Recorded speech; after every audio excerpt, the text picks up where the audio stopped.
मेरो Namring second visit हो। यो भ्यालीमा सबै गाउँहरू डुल्दैछु, मैले मेरो आफ्नो परिचय दिँदैछु र तपाईँहरूको परिचय लिँदैछु। र मेरो योपालिको अभियान भनेको म तपाईँहरूलाई छेउबाट चिन्नु चाहन्छु अनि मलाई पनि छेउबाट चिनोस् भनेर चाहन्छु। अस्तिको पालि साह्रो छेउबाट नचिन्दाखेरि धेरै झुकेको अनुभव छ। हाम्रो ढेन्डो पाइला पनि सायद साह्रै छेउबाट चिनेको थिएन, त्यही कारण ढेन्डो पाइला पनि झुकाएको छ र सायद अबदेखि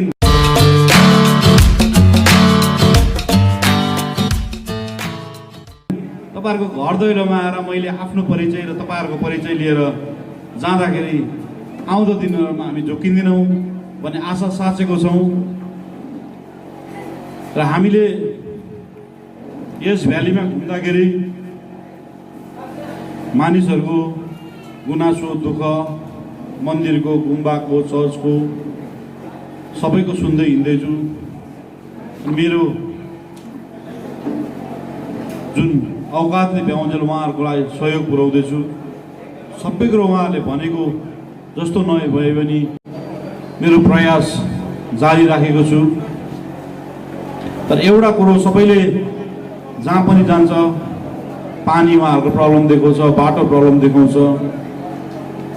तर मलाई खट्केको चाहिँ मेरो जो आउने युवा भाइहरू छ, युवा बहिनीहरू छ, युवतीहरू छन्, उहाँहरूको रोजगारको विषय लिएर जहिले मलाई मनमा लागिरहेको हुन्छ। हाम्रो आमा बाबाहरूले दिनरात कमानमा पत्ती टिपेर रोजीभिजी गरेर आफ्नो नानीलाई शिक्षा दिएको हुन्छन्। हाम्रो नानीहरू असाध्यै राम्रो पढेको हुन्छन्। उहाँहरूको हातमा डकुमेन्ट्स धेरै अब्बल दर्जाको डकुमेन्ट्सहरू लिएर हामी भएकोमा आउँछौँ।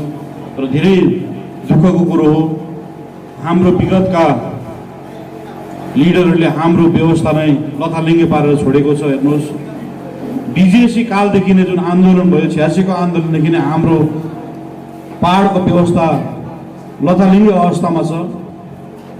86 को आन्दोलनले इम्प्रुभमेन्ट एक्सचेन्ज अहिलेको नानीहरूलाई सायद थाहा पनि छैन होला।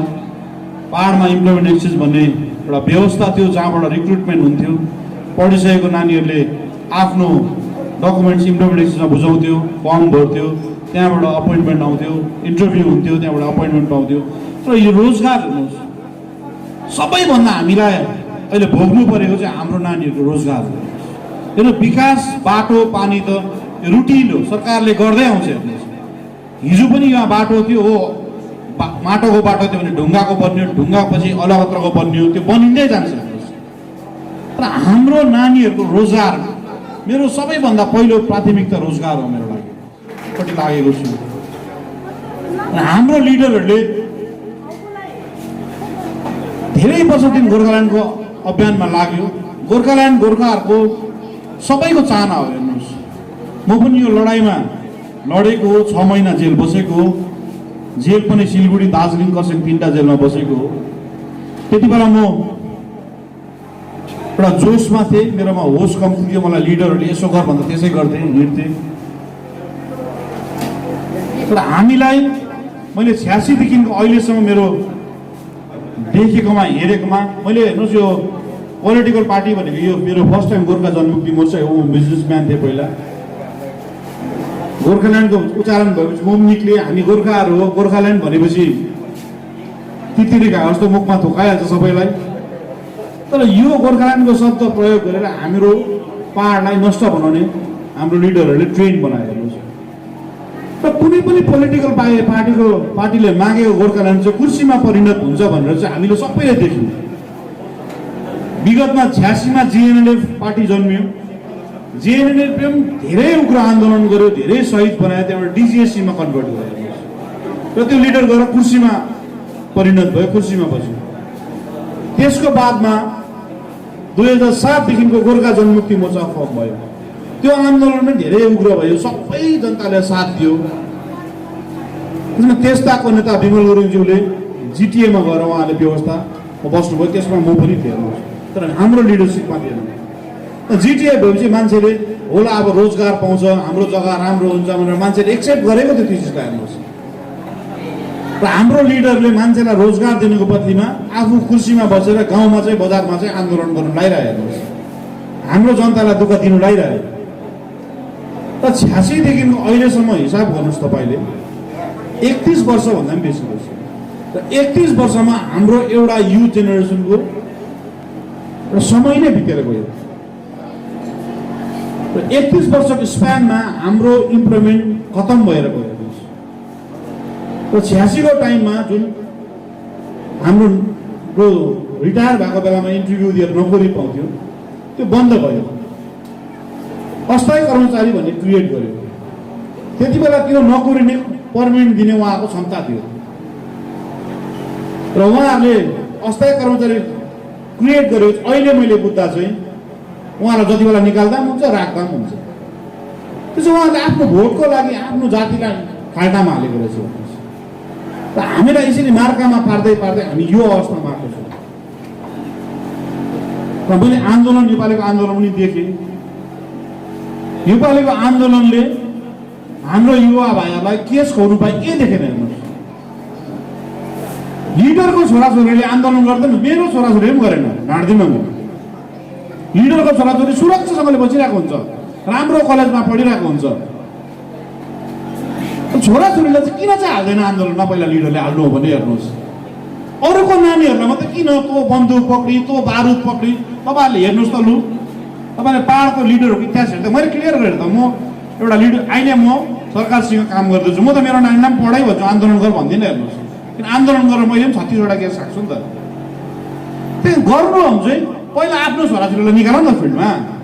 अरूकै छोरा मात्रै गरे बलिको बाख्रा जहिले पनि अरूकै छोराछोरीमा सहित। लु पाहाडमा कुन चाहिँ लिडरको छोराछोरी सहिद भएको छ देखाउनुहोस् त तपाईँहरू। हुँदैन। गोर्खाल्यान्ड पोलिटिकल पार्टीले माग्यो भने फेरि कुर्सीसँग साट्छ हामीलाई सहिद बनाएर। यो कुरामा चाहिँ मैले तपाईँलाई बुझाउनु निक्लेको मात्रै हो। जति पनि भाषाको आन्दोलन, भाषाको आन्दोलनमा सिकेशज्यूहरूको लिडमा भएको थियो। उहाँहरूले कहिले पनि मैले बुझ्दाखेरि अहिलेसम्म कुर्सीपट्टि कहिले उहाँहरूको माइन्ड डाइभर्ट भएन। त्यस्तै व्यक्तिहरूले महेन्द्र पिलामाज्यू, सिकेशज्यू, त्यस्तै ठुल्ठुलो दिग्गजहरूले एउटा गोर्खाल्यान्डको फोरम बनाएर उहाँले दिल्लीमा बात मारेर पोलिसी सम्झाएर प्रत्येक एमपीहरूलाई बुझाएर त्यो माग्ने चिज हो। उहाँहरूले मागेको चिज उहाँहरूलाई कुर्सीको कहिले पनि लोभ हुँदैन। त्यस्तो व्यक्तिहरू पनि छ हाम्रो समाजमा। उहाँ व्यक्तिहरूबाट अगाडि आउनुपर्छ। यो इलेक्सन भन्ने कुरा आउँछ, त्यसमा चाहिँ हाम्रो डिमान्ड हुनुपर्छ कि हाम्रो नानीहरूको रोजगारको व्यवस्था बनाइदिउँ। हाम्रोमा पानीको दुःख छ, पानी बनाइदिउँ।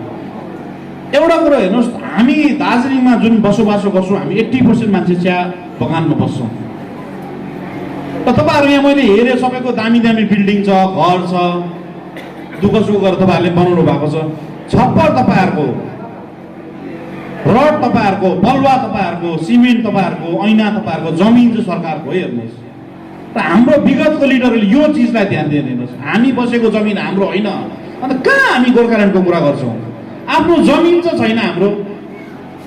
लड्ने कुरामा कहिले पनि लडाएन, माग्ने कुरामा कहिले पनि मागेन हाम्रोहरूले। हामी हेर्नुहोस्, लिज ल्यान्ड, त्यो पनि टी गार्डनको मालिकले गभर्मेन्टलाई लिज लिएको ल्यान्ड हुन्छ। लिज ल्यान्डमा हामीलाई कमानको मालिकले लु तिमीहरू बसे भनेर दिएको जमिन हो। त्यो कुरामा कहिले पनि लिडरले सरकारलाई बुझाउनु कोसिस गरेन। र मेरो हेर्नुहोस्, योपालिको आउने इलेक्सनको मुद्दा नै रोजगार र पर्जापट्टा हो। त्यहाँदेखि मलाई बिस्तारै बिस्तारै सुल्झाउनु छ, बिस्तारै बिस्तारै बुझाउनु छ। मैले सरकारलाई भनिसकेको छु एउटा कुरो, यो पर्जापट्टा पनि सिधै पाउँदैन रहेछ। हेर्नुहोस्, मैले बुझ्दाखेरि, मैले स्टडी गर्दाखेरि हामी जति पनि कमानवासी छौँ, हामी लिज गभर्मेन्टले दिएको मालिकलाई लिज दिएको हुन्छ। लिजमा हामी लिजको जमिनमा तपाईँ हामी बस्दैछौँ। त्यही कारण मलाई पहिला यो हाम्रो गार्डनमा कति मान्छेहरू बसोबासो गर्छ सर्वे गरेर त्यो लिज चाहिँ डिएमको एउटा मालिककोबाट फुस्काउनु छ अनि गभर्मेन्टकोमा लानु छ। गभर्मेन्टकोमा पुगेर तपाईँहरूलाई फेरि गभर्मेन्टबाट पट्टा क्लेम गर्नुपर्छ। हेर्नुहोस्, सिधै तपाईँहरूले अहिले नै पट्टा पाउँदैन, त्यो तपाईँहरू कमानको लिजमा लिएको जमिनमा बस्नुहुन्छ। हामी गोर्खाहरू कति, हाम्रो गोर्खाहरू कति भूभाग छ र कति जमिन छ भन्दाखेरि 20%कोमा पनि हाम्रो पाहाडमा पट्टा छैन जमिनको।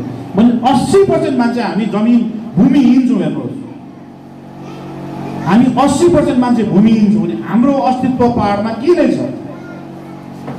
र जुन कुरो मान्छौँ हामी त्यो कुरो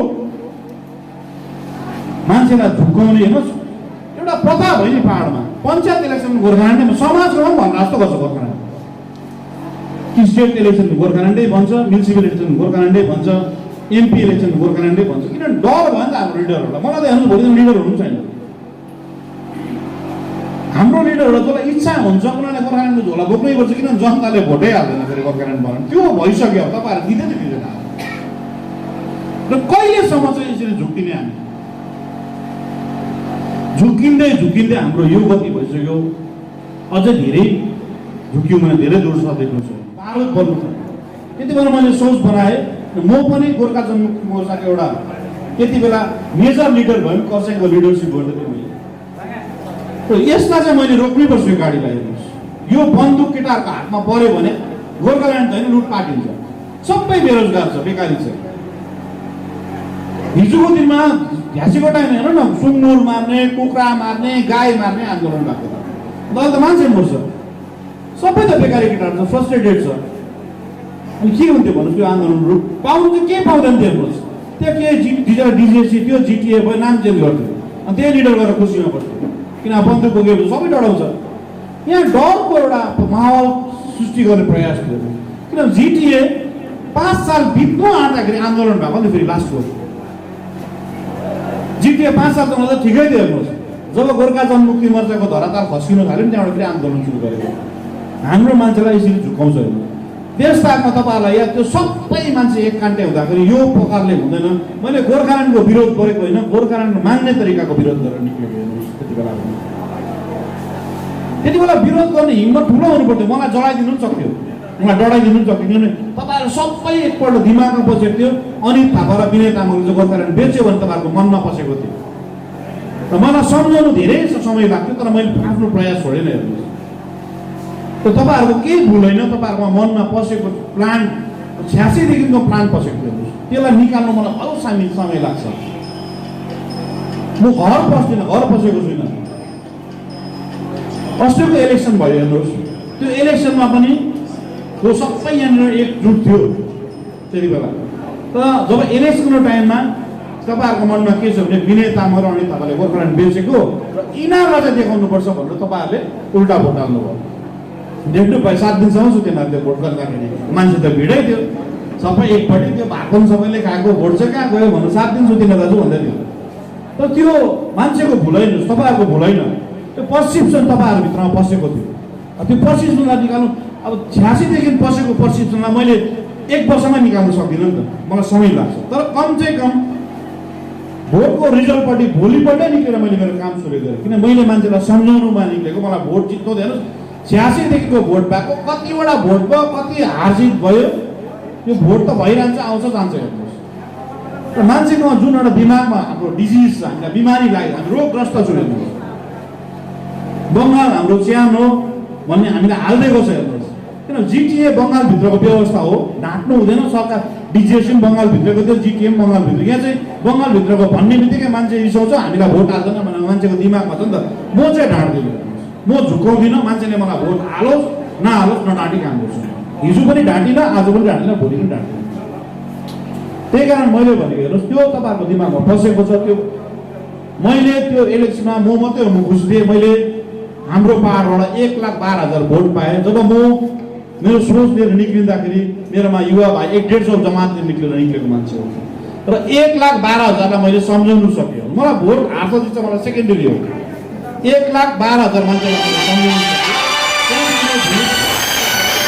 दिनरात मान्छेलाई सम्झाउनु लागिरहेको छु मलाई भोलि दिन हेर्नुहोस् लिडर हुनुहुन्छ आउने एमएलए इलेक्सनमा मलाई लड्नु पनि छैन तर कमसेकम यहाँको मान्छेलाई रियालिटी र प्र्याक्टिकलमा मलाई लानु छ हेर्नुहोस् हामीलाई झुक्काउँदै झुक्काउँदै झुक्काउँदै हेर्नुहोस् एउटा कुरा हाम्रो दाजुभाइहरू कति चाहिँ बेकारी छ बहिनीहरू नानीहरू हेर्नुहोस् सिस्टमै त फेल छ अनि हामी सरकारसँग मिलेर मात्रै मैले यो सिस्टम ठिक गर्न सक्छु हेर्नुहोस् अनि सबै लिडरहरू सरकारसँग मिलेको छ अनि जनतासँग डरले चाहिँ बङ्गालसँग मिल्यो भने चाहिँ भोट हाल्दैन तपाईँहरूलाई भन्नु डराउँछ को लिडरहरूलाई विचारहरूलाई माया लाग्छ हेर्नुहोस् उनीहरूलाई पनि लिडरहरू इच्छा हुन्छ डिजायर हुन्छ अब हुनु पनि अब उनीहरूले गोर्खाल्यान्डको झोला बोकेर तपाईँहरूले भोट हालिदिँदैन उहाँहरूले बोल्नै भोग्नै पर्छ अब ढाक्नै पर्छ तपाईँहरूलाई गोर्खाल्यान्डको झोला बोकेन भने तपाईँहरूले बताउँदैन जनताले हेरेर पाहाडमा। अन्त भोट माग्नलाई गोर्खाल्यान्डको झोला बोक्नै, तर म चाहिँ बोक्दिनँ गोर्खाल्यान्डको झोलाहरू। मलाई गोर्खाल्यान्डको तपाईँहरू जस्तो चाहना छ, इच्छा छ मलाई गोर्खाल्यान्ड भनेर, तर गोर्खाल्यान्ड चाहिँ गोर्खाहरूको धेरै बुद्धिजीवीले दिल्लीमा माग्ने कुरो हो। यहाँ तपाईँहरूको गाडी चलाएर गोर्खाल्यान्ड पाउँदैन। हेर्नुहोस् त, काम बढ्दाखेरि मान्छेको भुल हुन्छ। हेर्नुहोस्, भगवान् होइन, मान्छेको भुल हुन्छ। अब भुल हाम्रो लिडरहरूले भुल गरे, फर्किन त्यसलाई भने हामीले इलेक्सनमा रिस्क हेर्छौँ। इलेक्सन रिस्क त हाम्रै भविष्य हामीले बिगार्छौँ। बरु ढेन्डीले भुल गऱ्यो भने लाखपा खेल्नुहोस्। हेर्नुहोस्, तर समय परेको बेलामा चाहिँ हामीले हाम्रो नानीहरूको भविष्यमा हामीले भुल गर्नु हुँदैन। हेर्नुहोस्, हामी बङ्गालभित्रका व्यवस्थामा बसेको छुटेको छैनौँ। अनि हामीलाई 86 देखि इम्प्लान्ट गरेदेखि बङ्गाल हाम्रो च्यानो भन्ने हाम्रो स्लोगन छ। म पनि उफ्री चम्केर लगाएकै हो। तर हामी हाम्रै बस्नेहरूलाई च्यान भन्यो भने राम्रो हुन्छ भन्नुहोस् त। अनि हाम्रो लिडरहरूले हामीलाई के सिकाएको छ? मलाई हेर्नु, त्यो टेबलमा त्यो भुस्सी ताकी भोट मलाई भाषण दिनु पनि आउँदैन। मलाई त्यो तपाईँहरूलाई उचाली मलाई त्यो काँडा उमाले भाषण दिनु मलाई आउँदैन। हेर्नुहोस्, किन अब पनि हामीले रियालिटी र प्र्याक्टिकलमा गएन भने हामीलाई धेरै दुखाउँछ। तपाईँले भन्छ अहिले ग्राउन्डको तपाईँले भन्नुभयो। अब तपाईँहरूको बाजे पुर्खादेखि बसेको ठाउँमा आफूलाई एउटा ग्राउन्ड खन्नु पनि हेर्नुहोस् त। हामी ग्राउन्ड छैन गोर्खाल्यान्डको कुरा गर्छौँ। अब ग्राउन्ड छैन तपाईँहरूले गोर्खाल्यान्डमा भोट हाल्नुहुन्छ नहोस्। इलेक्सनले गोर्खाल्यान्ड पाउँदैन। हेर्नुहोस्, तपाईँहरूको दिमागमा यो कुरो राख्नुहोस्। 86 देखि तपाईँहरूले भोट हाल्नु भएको 10वटा जस्तो गोर्खाल्यान्ड पाउनु पर्यो, एउटा पनि होइन। गोर्खाल्यान्ड बिक्री हुने कुरा पनि होइन, किन्ने मान्छे पनि छैन। हेर्नुहोस्, यो कसैले आफ्नै दाजु भएर लालसाना लाउने मात्रै। हेर्नुहोस्, अनि एउटा कुरो के भने बङ्गालसँग मिल्ने चाहिँ गोर्खाल्यान्ड विरोधी, दिल्लीसँग मिल्ने चाहिँ गोर्खाल्यान्ड फेभर भन्ने हाम्रो दिमागमा हालिदिएको छ नि त। दिल्लीलाई हामीले 15 मैले 10 वर्ष हालेँ, योपालि 5 वर्ष हालिन्। हेर्नुहोस्, यहाँ भएकोले कतिजनाले 15 वर्ष हालेको छ। र 15 वर्ष हाल्दा पनि काँटी पनि देख्छन् हामीलाई। तपाईँलाई याद छ यो कुरो? 15 इयर्स भनेपछि एउटा युवा नानीहरूको एउटा युग हो। त्यो युगमा सिकेर सब कुरो पर्छ। हामीले के देख्छौँ, हामी कहिलेसम्म यो भने मलाई गाउँघरमा जान्छ, मलाई बाटो माग्छ, पानी माग्छ, अनि के माग्छ। जबसम्म हाम्रो सिस्टम होइन, यो रुटिन हो, पैसा दिन्छ बाटोमा भनिन्छ, तर हाम्रो यो सिस्टम जबसम्म हाम्रो रोजगार र हाम्रो जमिन हाम्रो ठाउँमा आउँदैन, भोलिको दिनमा हाम्रो भविष्य अन्धकार छ। तपाईँले यो पालि पनि हेर्नुहोस् न, कोभिडको बेलामा हाम्रो नानीहरू कति बाहिर गएको छ तपाईँहरूलाई पनि थाहा थिएन को कति गएको छ भनेर। घरकोलाई पनि थाहा थियो। जब फर्किनु थाल्यो, तपाईँले समाजमा आफ्नो क्वारेन्टाइन सिस्टमबाट राख्नु थाल्नुभयो। आज पनि आउँदैछ अरे, भोलि पनि आउँदैछ अरे, पर्सि पनि आउँदैछ अरे भनेपछि हाम्रो युवा भाइहरू कति बाहिर गएको छ। अहिलेको जो नानीहरू तपाईँहरू दुःख गरेर पढाउनु हुँदैछ, मास्टर्स गर्दैछ, ग्रेजुएट गर्छ, त्यो नानीले भोलि पत्ती टिप्दैन। हेर्नुहोस्, पत्ती टिप्नुभन्दा गाउँ छोडेर बाहिरै काम गर्छ, किनभने उनीहरू संविधानमा हुन्छ, ग्रेजुएट गरेको हुन्छ। हामी स्वभावमान जाति हौँ, बरु बाहिर गएर होटलमा काम गर्छौँ, हामी सेल्स गर्ल गर्छौँ, दुःखै गर्छौँ, तर हामी कमानमा काम गर्दैनौँ भन्ने एउटा उहाँहरूको पढ्नु हुन्छ। उहाँहरूको पनि ठिकै हो। अनि 1 दिन जान्छ, 2 दिन जान्छ, सुरु पनि जाने। अन्तमा के हुन्छ भने तपाईँहरू गाउँमा बुढाबुढी मात्रै रहन्छ। के चाहिँ गरोस् नानीहरूले पनि? त्यो बुढाबुढी मर्दाखेरि तपाईँहरूको लास उठाउने मान्छे पनि हुँदैन। त्यस्तो अवस्था आउँछ हाम्रो पाहाडमा। अब पनि हामीले सचेत भएनौँ भने हाम्रो भोलिको दिन हेर्नु धेरै अन्धकार छ। र तपाईँहरूलाई रिक्वेस्ट गर्छु, यो जुन तपाईँहरूको ग्राउन्डको कुरा हो, तपाईँहरूको एनओसी पनि भएको रहेछ, तर हेर्नुहोस् अहिले रेनी सिजनको बेलामा मैले पनि तपाईँहरूलाई जोस दिनुलाई मिसिनले खनिहाल भन्नु म त्यस्तो आउँदिनँ। हेर्नुहोस्, मैले सबै कुरो बुझेर काम गर्नु, कमानले एनओसी दिइसकेको छ मैले बुझ्दाखेरि। अहिले देख्छ भने तपाईँहरूलाई म आएर ग्राउन्ड खनिदिइहालेँ भने तपाईँहरू खुसी हुन्छ भनेर म त्यो काम गर्दिनँ। हेर्नुहोस्, यो पानी झरीमा मैले त्यहाँ मिसिन हालेँ भने डिजास्टर पनि हुनसक्छ, किन माटो कच्चा भएको हुन्छ, पानी परेको धेरै पानी परेको छ। र यो अक्टोबर लास्ट र नोभेम्बरमा खन्ने बेला हो, विन्टरमा खन्नुपर्छ हामीले खन्दाखेरि। र तपाईँहरूलाई म अब तपाईँहरू गार्डनले दिइसकेको छ, र अक्टोबर लास्ट नोभेम्बरमा म मिसिन पठाइदिन्छु। र त्यति बेला पनि गार्डनले कान्टी गरेर चाहिँ म आफै उभिन्छु। हेर्नुहोस्, किन उहाँहरूले मलाई अहिले म्यानेजरले भन्छ उहाँहरूले एनओसी दिएको छ, मलाई भनेको छ। तर मलाई जहाँसम्म गार्डनले पनि तपाईँहरूलाई कन्ट्याक्ट गर्दैन मलाई थाहा छ, तपाईँ लेखेरै दिइसकेपछि गर्दैन। तर अहिले भनिदियो भने यो बर्खामा चाहिँ कुनै ठुलो घटना घट्नु सक्छ, माटो कच्चा भएको हुन्छ। र अक्टोबर लास्ट नोभेम्बरतिर म तपाईँहरूलाई मिसिन पठाइदिन्छु। र राम्रोसँगले, किन खन्दाखेरि इन्जिनियर पनि हुनुपर्छ, त्यो खन्छु भन्दामै डाटा प्रकारले खन्नु हुँदैन। हेर्नु, सबै कुरो टेक्निकलिटी छ, कहाँबाट खन्नुपर्छ, कसरी खन्नुपर्छ। म इन्जिनियरिङ टिम पनि पठाइदिन्छु, तपाईँहरूले खनेर तपाईँहरू ग्राउन्ड बनाउनुहोस्। तर ग्राउन्डभन्दा ठुलो कुरो हाम्रो धेरै कुरा दुःख छ हेर्नुहोस् हाम्रो युवा मलाई हेर्नुहोस् निद्रा लाग्दैन मलाई राति 12 बजीसम्म आउँछ म केटाहरूसँग बात मार्छु बिहान 4 बजी उठ्नु त्यो काम भिडै हुन्छ उनीहरूको अब यो चिजलाई चाहिँ हामीले युवा र युवतीहरूलाई मैले ठिकसँगले हामीले टुङ्गो लाइनौँ भने कुनै दिन पनि ठुलो घटना घट्नु सक्छ हेर्नुहोस् ठाउँमा हामीले राम्रो काममा हामीले परिणत गर्नु सक्यो भने धेरै चिजहरू घटना घटेर जान्छ पहाडमा धेरै स्कोप छ हेर्नुहोस् धेरै इन्भेस्टर्सहरू आउनु चाहन्छ तर यहाँको स्टेबिलिटी छैन इन्भेस्टर्सहरू स्टेबिलिटी हेरेर काम गर्छ अब यहाँ 3 वर्षमा झमेला आउँछ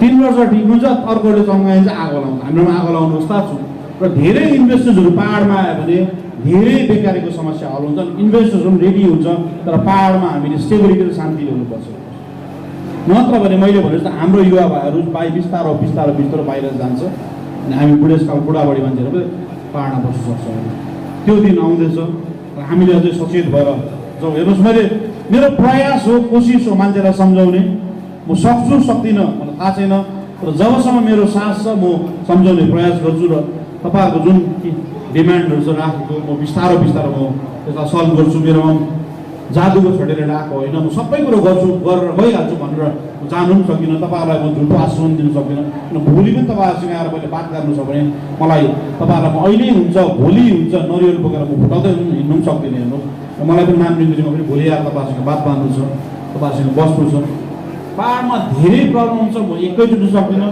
बिस्तारो समयले मलाई साथ दियो भने तपाईँहरूले साथ दिनुभयो भने तपाईँहरूको आशीर्वाद दिनुभयो भने म बिस्तारो धेरै प्रब्लम सल्भ गर्ने प्रयास गर्छु र विगतको दिनमा आउने दिनमा तपाईँहरूसँग फेरि आउने बाचा दिँदै मेरो सानो सम्वाद यहीँ समाप्त गर्छु धन्यवाद